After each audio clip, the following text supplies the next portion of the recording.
Noted American author and poet Louisa May Alcott said, "I am not afraid of storms, for I am learning how to sail the ship." I'm not afraid of storms, for I am learning how to sail the ship. Her words remind us that confidence is not built in moments of calm, but in learning how to navigate through turbulence. In many ways, the same is true for our financial markets, systems defined by movement, uncertainty, and the constant challenge of change. The leaders who endure are those who steer with purpose, stay steady amid volatility, and adapt with integrity as the winds shift around them.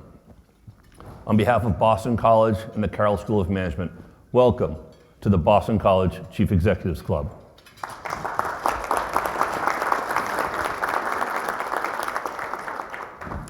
Financial markets are not only engines of growth, they are reflections of trust, transparency, and human ambition.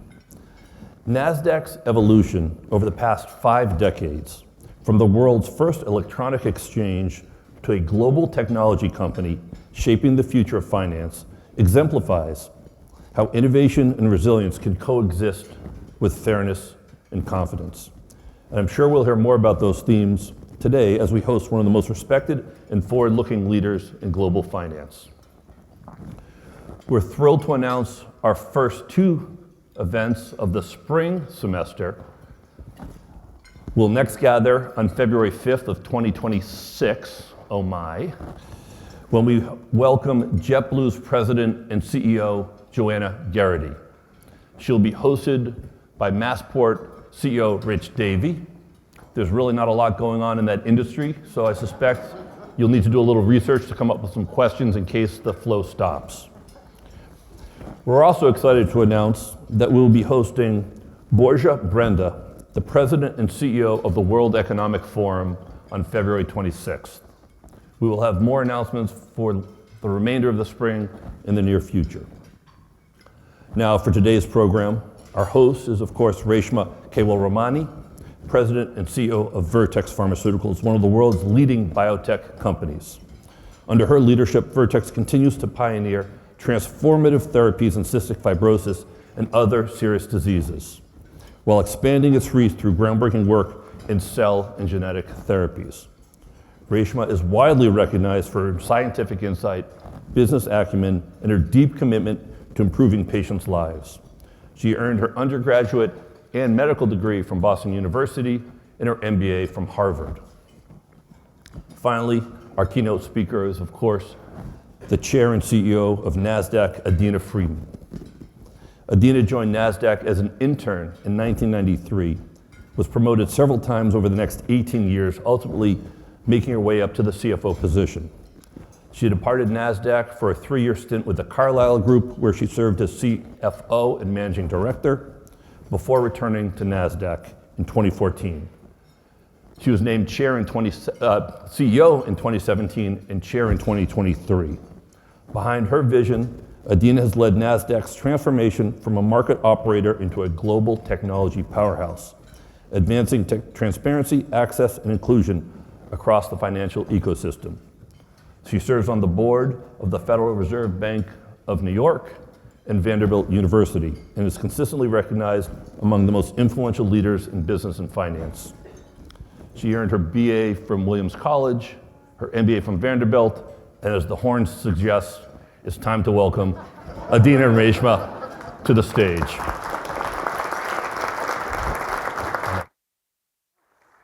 Thank you so much. All right, good afternoon all. We can do it again. Good afternoon all. I am very excited to be here and play host to the woman of the hour, Adena Friedman.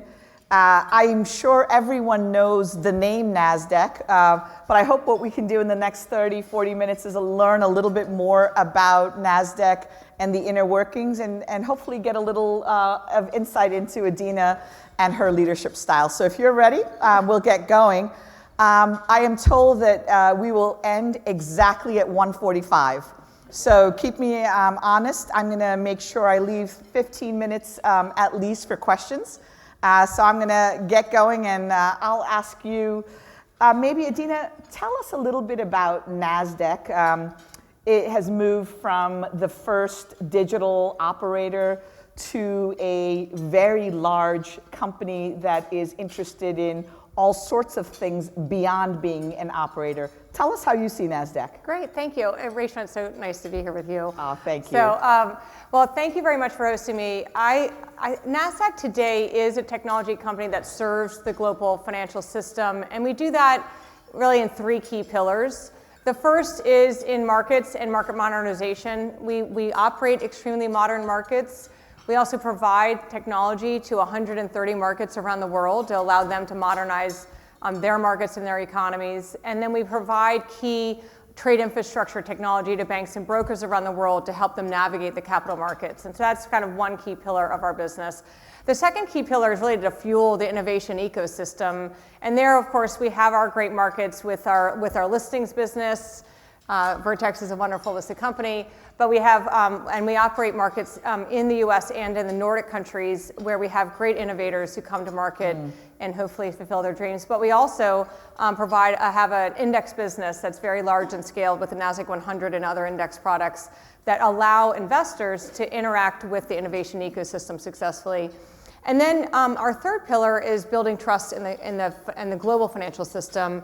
And there we really provide technology to the banks and brokerage community that help them be secure and safe in terms of rooting criminals out of their system with anti-financial crime technology, managing the regulatory compliance with regulatory reporting technology, and make sure that they're interacting safely, and I would say within the rules, with our surveillance technology, trade surveillance technology. So we kind of really look holistically at how we are making impact in the system while also being really proud of our foundation as a U.S. equities and options exchange operator that we're really proud of.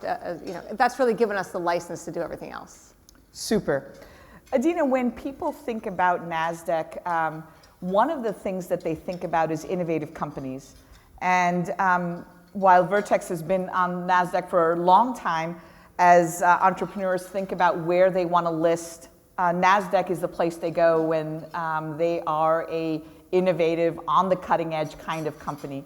Can you tell us a little bit about these innovative companies, what you've learned from them, what they bring to Nasdaq, and how you see this, and why is Nasdaq the place to go for innovation? Yeah, well, we were really fortunate when we were created back in 1971. It was the dawn of the computer age. And the rules of the road back then were that companies who went public had to be profitable for a period of time before they could go public on the New York Stock Exchange. And so Nasdaq was created to do two things. One was to break that algorithm and make it so that companies that were not yet profitable who would have access to public investors. And two was to democratize access to markets through an electronic networked ecosystem as opposed to a building in a city. So that was really the birth of Nasdaq, was for that purpose. And we just happened to be created at the time when there are 5 companies that went public in 1972 that are now in the Nasdaq 100. So you've got, and I'm probably not going to name them all, but so Applied Materials, Intel, PACCAR, Comcast, and there's one other. But think about those companies. PACCAR is actually a truck building company, and it's really cool. And by the way, super tech forward. But you also have the semiconductor space, the cable network space. So there's basically the birth of networked infrastructure. And then, of course, we were very fortunate to get Microsoft and Apple and other companies, these innovators. But once they came, they stayed. And I think they stayed because we've always been that exchange, number one, who tries harder. So we do a lot to support our ecosystem. Number two, I think that they have realized that we actually provide a better trading experience, a better investing experience, but they also want to be in the company of other innovators. So it does create a wonderful network effect. The healthcare space, for instance, the biotech industry really sees Nasdaq as their home. And we do a lot to support that biotech ecosystem with our media presence, and making sure also that investors, we have really great investor intelligence for companies to help them understand who they should be targeting for investors. So we've done a lot to kind of create these ecosystems around technology, healthcare, media companies. But also now we have energy and utilities. We have, we also, because there's a lot of innovation that's happening in a lot of different industries. We have some great stalwarts that have moved to Nasdaq.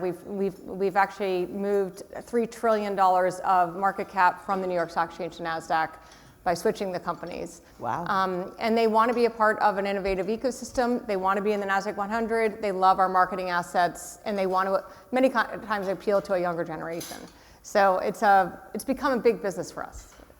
If New York is any indicator of young people and where they want to go, I get it. I get it. Adena, tell us a little bit about what you're learning about where tech is going, and maybe you could talk a little bit about AI and AI-based companies. The origin story of Nasdaq is with the dawn of the computer age, and you talked about semiconductors. Where do you see tech going? Where do you see these tech companies, and particularly the AI companies, going? Well, I think we're at the beginning of a new cycle, and we've seen, I personally feel like we're kind of in the third wave of the technology cycle. So you had the beginning of that networked infrastructure, the beginning of the semiconductors, beginning of the computer age. Then you had the beginning of the internet age, and now you have the beginning of the AI age. But what's different about those other two, there's some similarities and differences. One, you have to build the core infrastructure, right? So that core infrastructure, we're just, as you can see, there's just massive amounts of money being poured into core infrastructure to support that industry. And that's being done at a scale that we've never seen in the history of our country in terms of the amount of money, private and public money, that's going into building out the core AI infrastructure. But the same thing happened at a different scale at the beginning of the computer age, the beginning of the internet age. And the real question is making sure you calibrate that so that you're not ultimately overbuilding, but you also are not holding back the potential for this technology by underbuilding. That's one kind of layer. Then you've got the inference layer, or the core models, I should say, and just understanding the intellect of the models and as they're developing. And we're at the very, very beginning of what's possible with the intellect that's being created with the AI. And I think there's big announcements and things, but the ability for the AI engines to actually judge, kind of create judgment against a set of facts is something new. The healthcare space, as you know, and I would love to ask you the question, is like in the next 10 years, like where do you see it going? So I'm going to ask you that in a second. But then you have the inference capabilities, which is like how do we apply this great intellect into industries that allow us to automate workflows and make the system more efficient. How do we make it so that we have better outcomes? We can deliver product faster. We can, build new things that we couldn't build before in a more efficient way. And I think we're just, again, we're still building out that to build it to scale at Nasdaq, but every company is in the process of creating that capability that's going to be a huge accelerant in the next 2 to 3 years. But I do want to ask you, like, as you look at these models and the intellect in the healthcare industry, is it going to be a reality in 10 years that you think it will, in fact, be a major contributor to drug discovery or not? I used to roll my eyes when people ask me about AI in healthcare or in drug development. I would say maybe even up to a year ago, but I've changed my mind. It is not the case that we have a computer in the basement at Vertex and it's spitting out small molecules or protein therapeutics or cell and gene therapy. That's not true, and I don't see that happening where, as far as my crystal ball can see, in the next 5 years, in the next decade.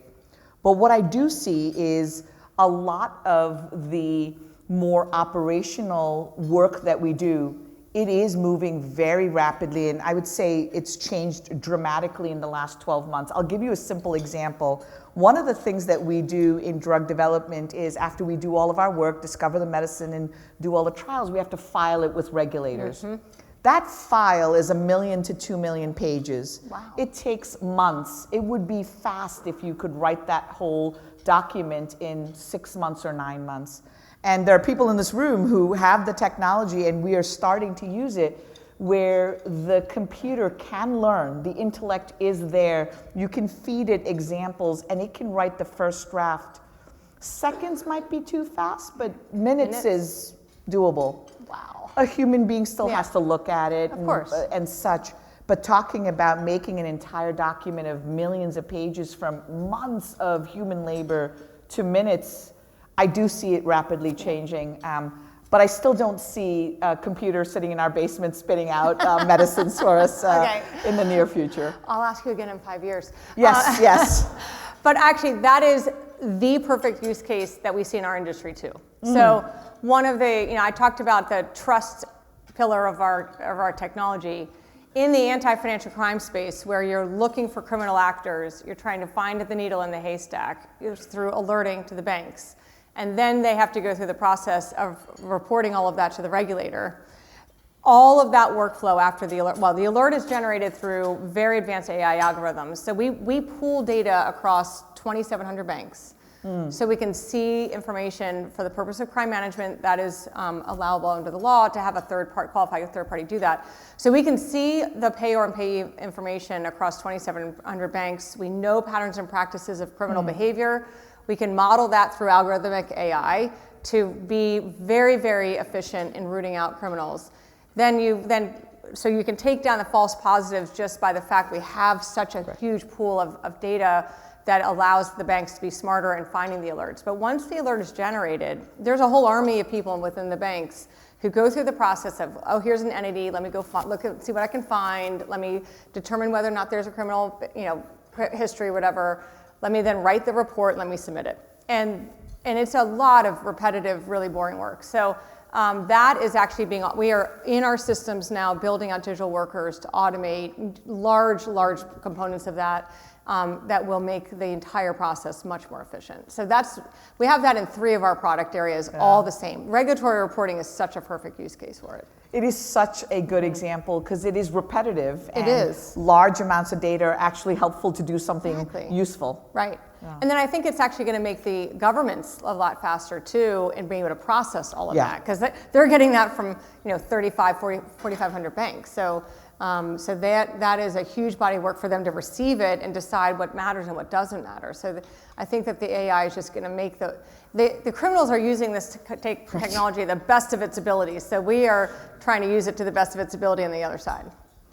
Adena, on the topic of tech, recently you made a filing to the SEC for tokenized securities. For those of us less familiar with that, can you tell us what that is and what this movement is towards? Sure. So if we think, what does tokenized mean? Think about blockchain. I'm sure you've heard, you're familiar with the term. Blockchain is a technology that is being used more and more in the financial system to essentially convert let's say an equity, or obviously it's used in the crypto space, but you're basically creating a unit onto a technology that creates theoretically complete traceability, right? So you have a unit of anything and you put it into a blockchain. It allows you to know, okay, now that I'm going to sell that unit to someone else, it will show a complete tracing of who's the seller, who's the buyer, who's the seller, who's the buyer. And it's all embedded into the code of the blockchain so that you have a complete traceability. The other thing it does is it's a very streamlined technology that if every bank were just like to click their fingers and have modern technology in cloud to support everything they do in trading, obviously that's not the case, but if they were, then you would be able to kind of create a flow of trading and a flow of capital in a much more streamlined and fluid way. And so that is the promise of blockchain. The reality of it is that it has been, created primarily to support the crypto ecosystem, and that's a very retail-driven, unregulated space. All of the new technology, all the new players have been built what they call crypto native or blockchain native to support this very esoteric ecosystem.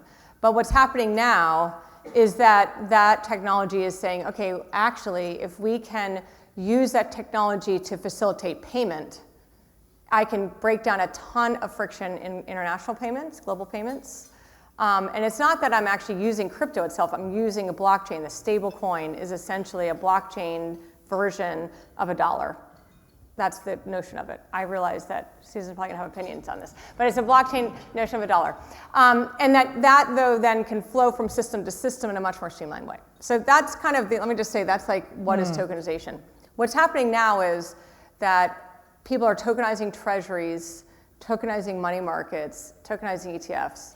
And now what we're proposing is to tokenize equities to make it so that more and more of that friction gets reduced in the system. It's not going to make the trading different. We manage 3 million messages a second in our equities engines, 5 million messages a second in the options markets.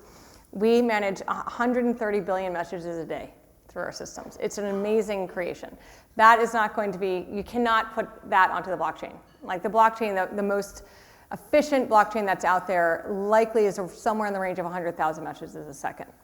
But if you can then, once the trade happens, if you can say, okay, I want my trade to settle into a digital form, then I can handle that. I can have that digital form, that blockchain-based, QSIP. I can then put that into a digital wallet. I can use it for other reasons. I can use it as collateral.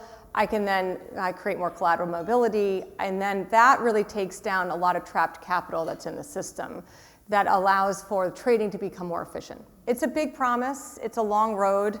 I'm not saying that it's going to happen overnight, but we hope that by the end of next year, we give investors the choice to tag an order. I want to settle my security in a tokenized form or a non-tokenized form.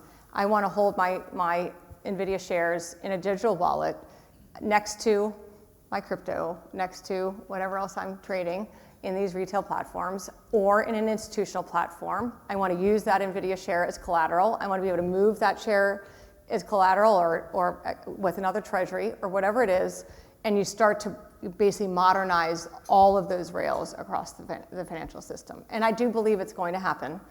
So we can watch it happen, or we can make it happen. And so we've decided to help make it happen.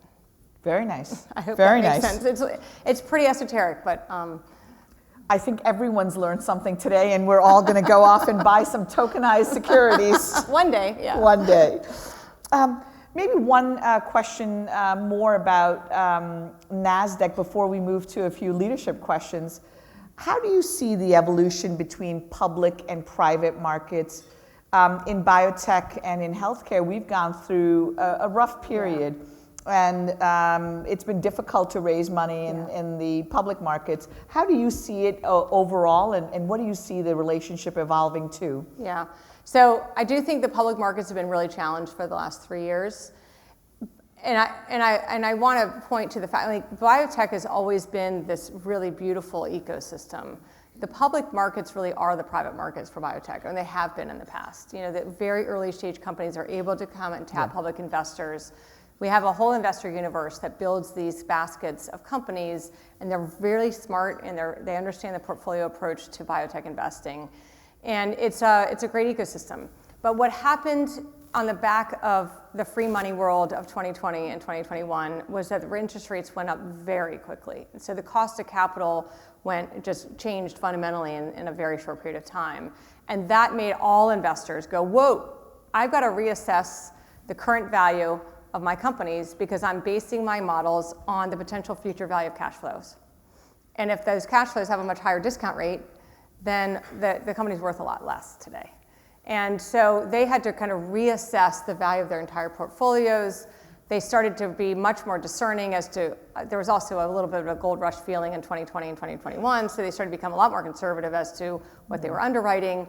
They were also looking at their own cost of capital and saying, I've got to be more conservative in how I'm deploying my capital. And that just kind of created a freezing effect on the public markets as everyone was adjusting to a different cost of capital environment.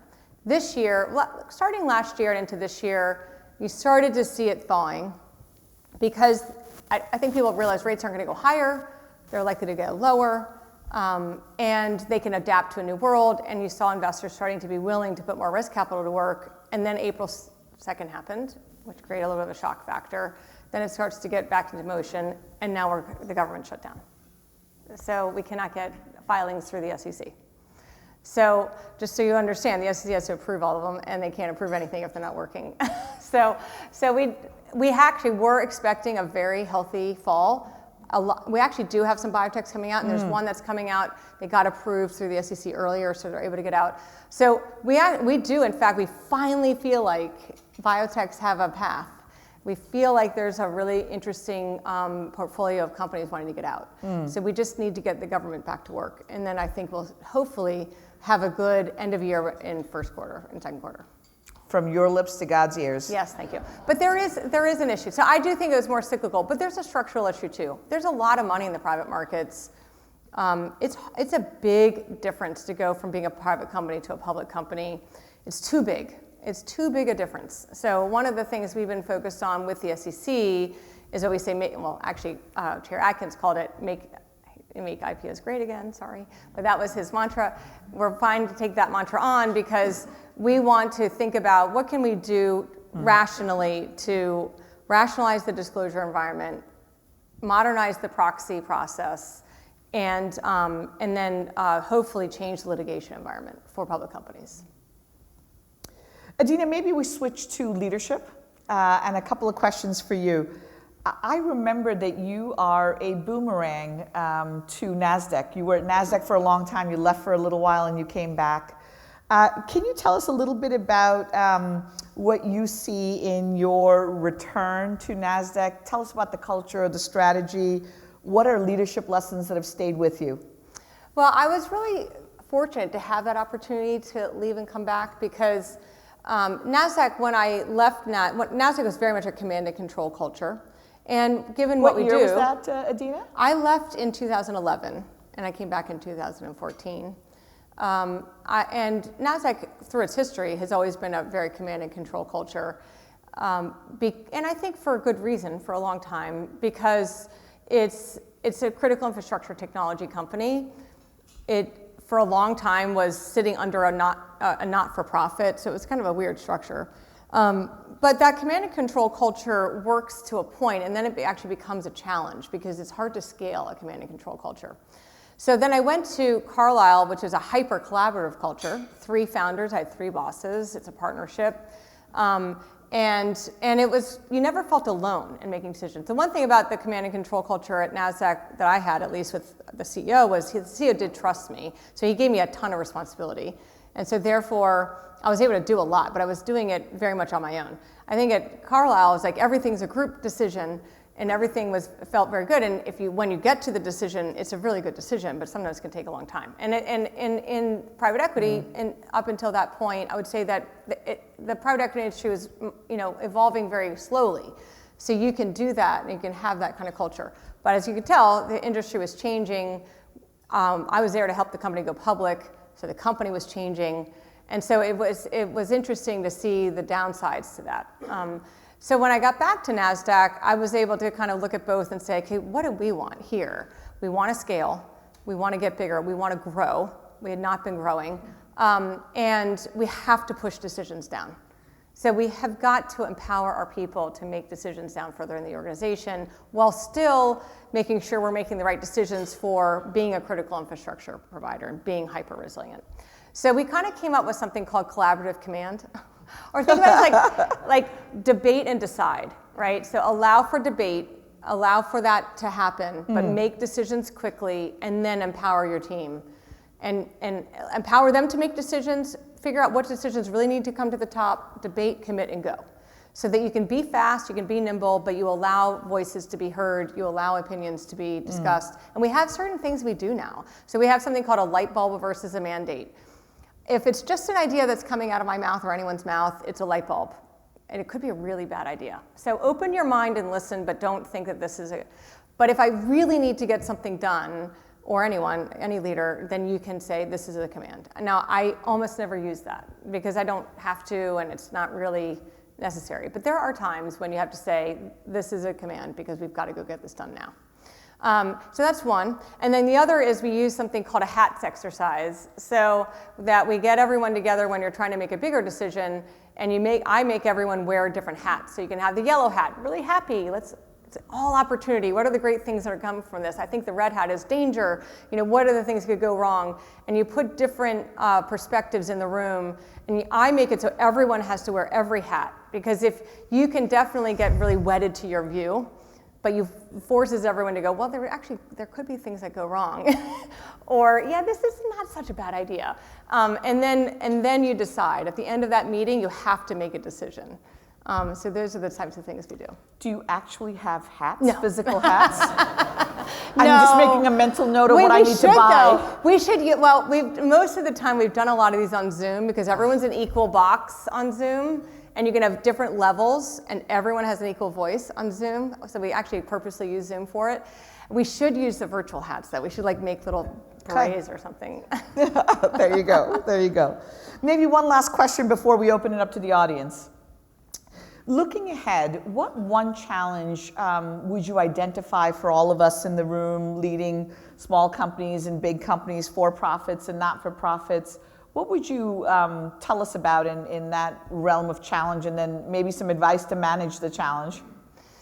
Well, I mean, I do think that the hardest thing that we all face is dealing with uncertainty and leading through uncertainty. But we don't have any of that right now. None of that. No, it's like a perfect world at the moment, so it's all good. But when you're leading through uncertainty, you can get. So the thing that I try to focus on for myself personally and for the team is what can you control and what can you not control. And if you keep the team focused and yourself focused on what you can control, it kind of keeps some of the noise out of the room as people are dealing with a lot of challenges. And there could be also recognizing that your team is probably dealing with a lot of challenges outside of work that you don't understand. And so being more empathetic, giving people grace, but then trying to focus their mind on what we can control. And I can give an example is in this digital asset space, because we have had the same market structure that has underpinned Nasdaq for 20 years. And we know what we can control. Like that's a pretty controlled world. And people get pretty wedded to what has been and what is, and not what could be. And so the SEC is thinking about changing one of the key rules that underpins US markets called the Order Protection Rule. And people start to feel like we're getting out of control, like, oh, whoa, And so, look, we can help control that decision. We can't totally control that decision, but what we can control is our reaction to that decision. And so let's not just assume it's bad because it's change or different.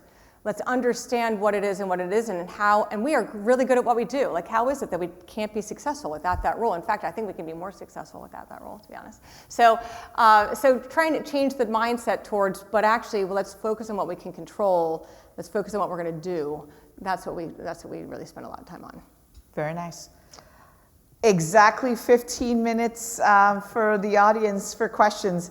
Please let me know if you have a question. If you could just raise your hand. Yes, please go ahead. Thank you very much. It was very interesting to hear you. You mentioned the word innovation quite a few times. I would love to hear from you, how do you foster that culture internally? And more importantly, how do you ensure that the rate of innovation internally is faster than the external environment? Otherwise, you will start lagging behind. Yeah. So I think the first thing that was actually the first thing that I focused on when I became CEO.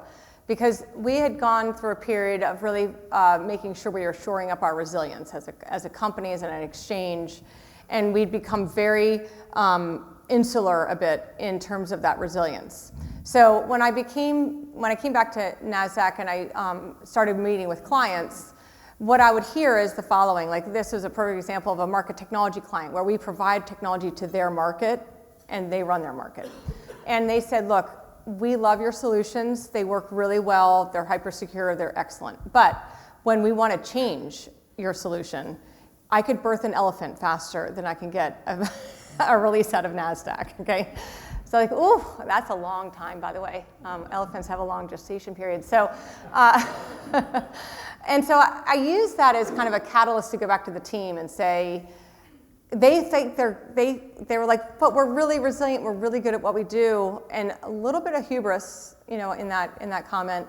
And I said, look, guys, if we can't deliver them faster releases, then they're going to start to look for an alternative. And it really, actually, that one conversation was the catalyst for us to decide, through a lot more conversations, to rewrite our entire trade lifecycle technology into cloud-native microservice architected solution. And it was just because we knew what was coming. We saw the world of cloud around us. The financial industry is very late in implementing cloud.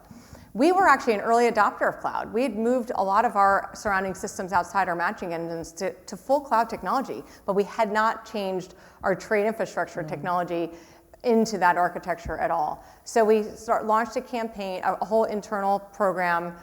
We then used it to do a lot of change management, move to Agile, create global pods, development pods, get people out of the geographies, force them to work together, create a continuum of technology development across the organization, and we broke down a lot of barriers that had kind of formed across the organization. And now we're deploying it. I know that was 8 years ago when we just started that. These technologies are not things you can just like vibe code and put out in the market, so it takes a while. So we've been deploying that technology now for 4 years in our markets. We're deploying it in our clients' markets, and we are going into full cloud technology now across the markets.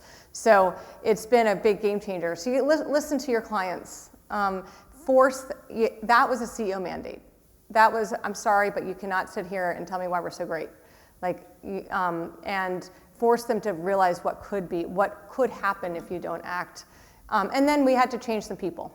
So we did change leadership, and we brought in people who are more agile, more ready to embrace the change. Mm-hmm. Other questions? In the back. I love your different hats analogy, and I'm wondering how successful you've been at pushing the collaborate part of command and collaborate down in the organization. Well, we have a whole thing called One Nasdaq. So one of the other reasons why the command and control was there at Nasdaq was the prior leadership, and this was not just the last CEO, but the CEOs before him, really liked to create almost like internal competition between the teams, and we had some very siloed ways of working and siloed thinking. And the teams didn't work very well together. And I had one time, like long time ago, this is like 17 years ago, where I needed some help. I was running the data business. I needed some help from the trading business. You would think that we would work really well together. But I remember going to a guy saying, I really need your help to do this. And he goes, well, I don't work for you. And where is it in my incentive comp that I need to do this project for you? And I was like, you work for Nasdaq, and you're a shareholder in Nasdaq stock. So he didn't last that much longer there. But he was just a symptom of a bigger problem where we were very siloed. So definitely the first thing I did at Nasdaq was to say, we all work together. We can all deliver more for our clients when we deliver together. We've modernized all of our client data management. We are looking everything as a One Nasdaq. We incentivize people on a One Nasdaq basis. We've been doing commission plans and other things that allow people to cross-sell and really kind of encourage cross-selling.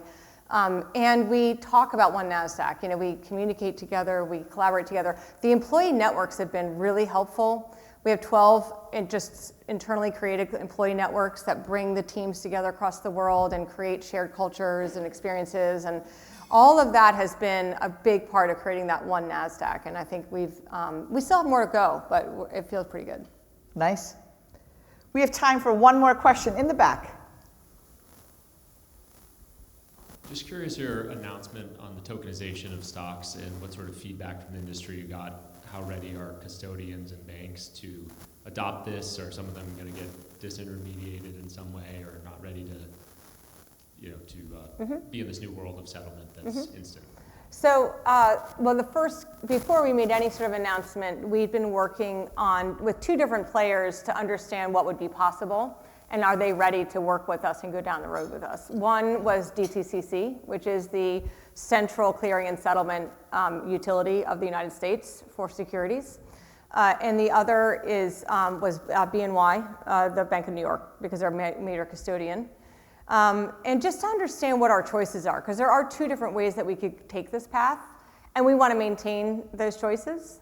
But as of now, what we filed was to work with DTCC, because it is the foundation. It kind of brings it down as the foundation. It's definitely the easiest for the rest of the industry to adapt to, because they're already integrated in there. But they will, to the extent that they want to be the holder of these shares on behalf of their clients, they're going to have to allow for digital wallets, and but I think a lot of them are already working on that technology to make it so they can hold shares and securities in digital form. a lot of the major banks are tokenizing their own treasuries and their own, they're using tokenization. So I feel like this was the easiest and most straightforward path for the industry to adapt to. And we're not changing settlement times. That was the biggest issue. If we'd said, yeah, we're going to do this and it's going to be atomic and we're going to, settle it same day, that would have created a complete chaos within the industry. And that would have been a terrible idea. So I just think we have to realize that let's start with just getting it into the infrastructure that is the future. Then let's start working towards the future. And I think that will be a longer road because there's a lot of work to be done to move from T+1 to T0 settlement. We have time for one more, so we can keep going. Any other questions in the room? Please go right ahead. Yeah, I'm just curious, because Nasdaq's an unusual kind of organization. How do you think about your competitive context? Like, who do you compete with, and in what ecosystem? Mm-hmm. So we actually have a lot of different competitors today. I mean, certainly when we were growing up, the big competitor was the New York Stock Exchange, and it continues to be for our listings business. It's our primary competitor. And one thing I remember coming in, like we were maybe 1/10 or maybe 1/6 the size of New York from a market cap of listed companies when I joined Nasdaq. Today, for U.S. domiciled companies, we're larger than the New York Stock Exchange. So that's a pretty cool accomplishment. Very nice. We're really happy about that. But they have more foreign listings than we do. But I think that, so New York continues to be a competitor. But beyond listings, we actually compete in trading with 13 exchanges and 40 dark pools. So it's an incredibly order-by-order competition. You fight for every order that comes into your market, and you desperately want to be in the top of the routing table. It is a knife fight every day. And we file with the SEC pricing changes every month to try to manage the trading infrastructure. Outside of the markets, then we compete with other software providers, some large scale, some smaller, and each of them have a different competitor set. But there's no one who does everything that we do. So we do think that we're kind of unique in providing that kind of complete suite of fintech. And in what I'll call RegTech solutions, it's really quite unique with what we're doing, which is why we're doing it the way we're doing it. But we do think that we have point solutions competitors in each of those. Before we close out, Adena, any wisdom, advice for the next generation? I actually thought we'd be at BC on campus. Clearly, I think we've all graduated college for some time now, but any advice for the next generation as you think about your career, what you've learned at Nasdaq, and you sit here today? Well, I do think careers are going to be different. I mean, they already are different today. I mean, being at the same company for almost, I would say for 29 of my 32 years is a pretty unusual path. And I think it's kind of unfortunate that I do think that the next generation does not see that as a path, which I think is unfortunate because, I just think that connection between the corporate and the employee is so important. But so we have to think about, what I talk to my kids about because they're in their 20s. Is number one, find something that you really do find, have a lot of intellectual curiosity around. People talk about passion, but it's something you want to learn about and you want to continuously learn about. So start there and then figure out what is the ecosystem that allows you to exercise that every day, and then build the skills that allow you to participate in that ecosystem. And then the rest will follow, because if you're interested in it and curious about it, you'll work harder and you'll work harder. If you're going to work harder, you're going to get better, and if you get better, you're going to go further. So that's kind of how I try to steer the kids. But it's a tough world, and I think it's going to get more competitive. So we just have to prepare the kids for that. Nice. Adena, thank you so much. I'll